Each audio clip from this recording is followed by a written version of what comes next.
Assalamualaikum warahmatullahi wabarakatuh. Halo semua, kali ini kami akan membahas sebuah permainan tradisional Melayu Riau. Seperti yang kita ketahui bahwa di tengah kemajuan teknologi saat ini, hampir semua permainan tradisi terlupakan. Anak-anak masa kini bisa dikatakan asing, bahkan tidak tahu tentang permainan nenek moyang mereka itu, apalagi tentang makna dan filosofi dalam permainan tersebut. Nah, disinilah pentingnya melestarikan permainan itu, baik dengan cara menggelar perlombaan atau sekedar pertunjukan biasa. Dan ini jugalah yang menjadi dasar mengapa Dinas Kebudayaan Riau menggelar berbagai perlombaan tradisi tersebut. Ada banyak jenis permainan tradisional Riau yang perlu kita ketahui. Misalnya seperti permainan lomba kole, lulu cina buta, canang, congkak, galah panjang, goli, layangan, kelereng batu, porok, gasing, gandu, empari, jengket, jong, dan masih banyak lainnya. Nah, dari beberapa jenis permainan tadi, kami akan membahas permainan layangan. Layang-layang merupakan salah satu permainan tradisional dari Indonesia. Dalam Kamus Besar Bahasa Indonesia, layang-layang adalah mainan yang terbuat dari kertas berkerangka yang diterbangkan ke udara dengan memakai tali atau benang sebagai kendali. Dalam buku permainan tradisional Indonesia tahun 1998, layang-layang termasuk salah satu permainan rakyat daerah Riau. Pada umumnya, layang-layang terbuat dari kertas atau kain parasut yang diberi kerangka dan dapat diterbangkan ke angkasa dengan bantuan angin. Setelah diikatkan pada seutas tali atau benang, layang-layang dimainkan oleh anak-anak maupun orang dewasa di tanah lapang. Nah, perlu kita ketahui, meskipun layang-layang berekor sudah biasa di Asia selama berabad-abad, baru pada tahun 1893, William A. Eddy, seorang jurnalis Amerika yang berkepentingan dengan meteorologi dan fotografi udara layang-layang, di mana memberikan kontribusi yang signifikan terhadap pengembangan layang-layang di barat, dengan memperkenalkan desain tak berujung yang sekarang dikenalnya memanjang berbentuk berlian. Selanjutnya yaitu struktur layang-layang. Bentuk dan ukuran layang-layang sangat bervariasi. Beberapa layang-layang dapat terbang dalam angin sepoi-sepoi, sementara desain lainnya membutuhkan angin yang stabil. Layang-layang dapat dibuat dari dua batang yang ditutup dengan bahan layar atau dibuat dalam konfigurasi yang membutuhkan rangka kerja yang kompleks. Untuk membuat layang-layang seperti bambu atau kayu, kain atau kertas, dan tali, pada dasarnya tidak berubah selama lebih dari 2000 tahun. Saat ini layang-layang sering dibangun dengan bahan sintetis. Bermain layang-layang sangat bergantung pada cuaca, khususnya angin, karena layang-layang akan sulit terbang jika tidak ada angin. Cara mudah untuk mengetahui ada angin atau tidak, bisa melihat daun pohon apakah goyang atau tidak. Jika daun bergoyang, maka untuk menerbangkan layang-layang akan mudah. Lokasi juga harus diperhatikan. Tanah lapang atau terbuka akan lebih mudah untuk menerbangkan layang-layang jika dibandingkan di lokasi banyak pohon. Resiko layang-layang akan mudah tersangkut. Lanjut, cara bermain layang-layang itu yang pertama, siapkan peralatan berupa layang-layang dan benang. Yang kedua, melihat potensi adanya angin, karena bermain layang-layang sangat ditentukan oleh angin dan lokasi permainan. Yang ketiga yaitu, posisi badan layangan harus membelakangi arah angin, maka layang-layang dapat mudah terangkat melayang naik ke udara. Selanjutnya, jika permainan layangan diadu, maka benang yang disiapkan adalah benang yang diolah dengan cara melekatkan pecahan kaca halus menggunakan lem. Benang diolah sedemikian rupa sehingga menjadi tajam, Kemudian ketika menaikkan layangan, jenis biasanya sekedar hobi, maka tidak perlu menggunakan benang gelas, cukup benang biasa atau benang bola atau tangsi. Di Sunda dikenal istilah main lang-layangan. Yang paling utama adalah layang-layang hias. Dalam bahasa Betawi disebut koang dan layang-layang aduan laga. Terdapat pula layang-layang diberi sendaringan yang dapat mengeluarkan suara karena hembusan angin. Layang-layang laga biasanya dimainkan oleh anak-anak pada pancaroba karena kuatnya angin berhembus pada saat itu.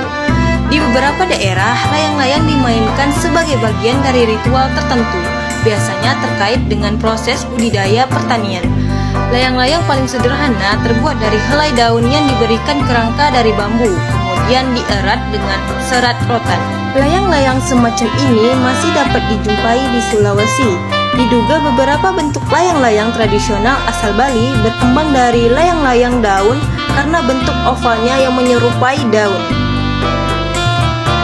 Sungguh layang-layang merupakan permainan tradisi yang juga penuh dengan filosofi kehidupan. Layang-layang tidak akan terbang jika tidak terjadi tarik ulur tali kendali yang baik. Jika tidak bisa memahami kekuatan angin sebagai alat pengangkut layang-layang hingga bisa terbang ke udara. Filosofi ini mengajarkan tentang keseimbangan dalam hidup, di mana kita harus mampu mengendalikan dan menyesuaikan diri dengan keadaan agar dapat mencapai tujuan.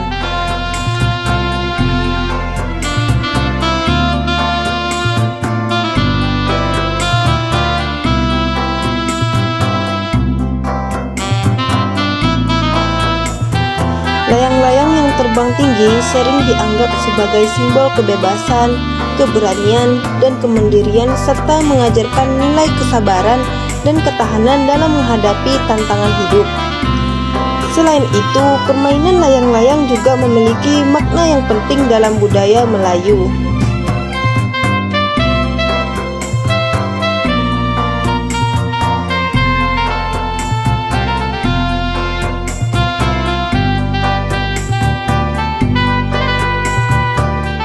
Dalam tradisi adat Melayu, layang-layang bukan sekedar hiburan, melainkan juga sarana untuk mempererat hubungan sosial dan melestarikan nilai-nilai kebersamaan. Permainan ini sering diadakan dalam acara-acara adat atau festival sebagai simbol persatuan dan harmoni antar warga.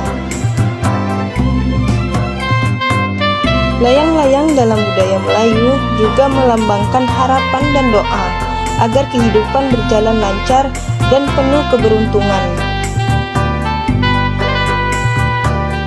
Melalui permainan ini, nilai-nilai seperti kerjasama, kesabaran, dan rasa hormat terhadap alam dan sesama diajarkan secara turun-temurun, menjadikan layang-layang sebagai warisan budaya yang kaya akan filosofi dan makna kehidupan.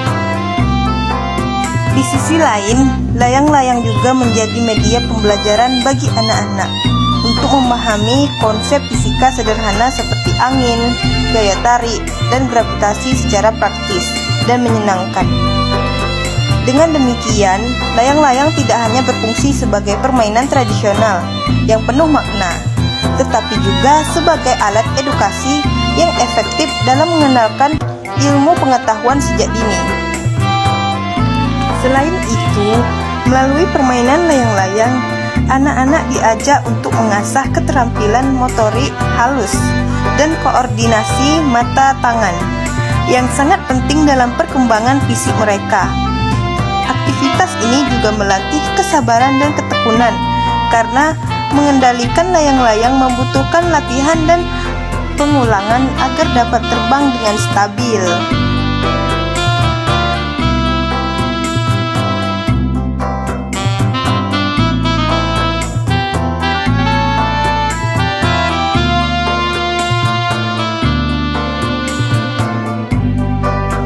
Layang-layang mendorong kreativitas anak dalam merancang bentuk, memilih bahan, dan menghias layang-layang sesuai imajinasi mereka.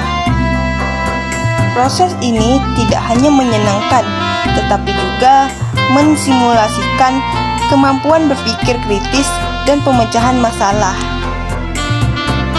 Layang-layang menjadi sarana pembelajaran yang holistik, menggabungkan aspek kognitif, motorik, sosial, dan emosional dalam satu kegiatan.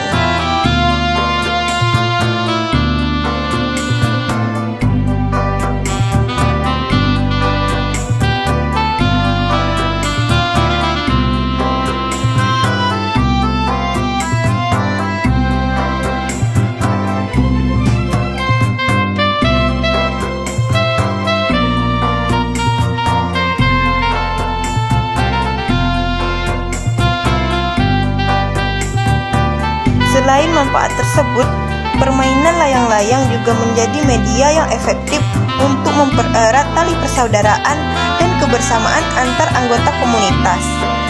Saat bermain layang-layang bersama, anak-anak dan orang dewasa bekerja sama, saling membantu, serta menghargai usaha dan keberhasilan satu sama lain. Kegiatan ini seringkali menjadi momen berkumpul yang menyenangkan dan penuh kehangatan, memperkuat ikatan sosial dalam masyarakat. Layang-layang dalam budaya Melayu Riau bukan sekedar permainan tradisional, tetapi syarat dengan makna filosofis dan nilai-nilai kehidupan. Layang-layang melambangkan keseimbangan antara kendali dan kebebasan, mengajarkan pentingnya pengendalian diri dan keberanian dalam menghadapi tantangan hidup.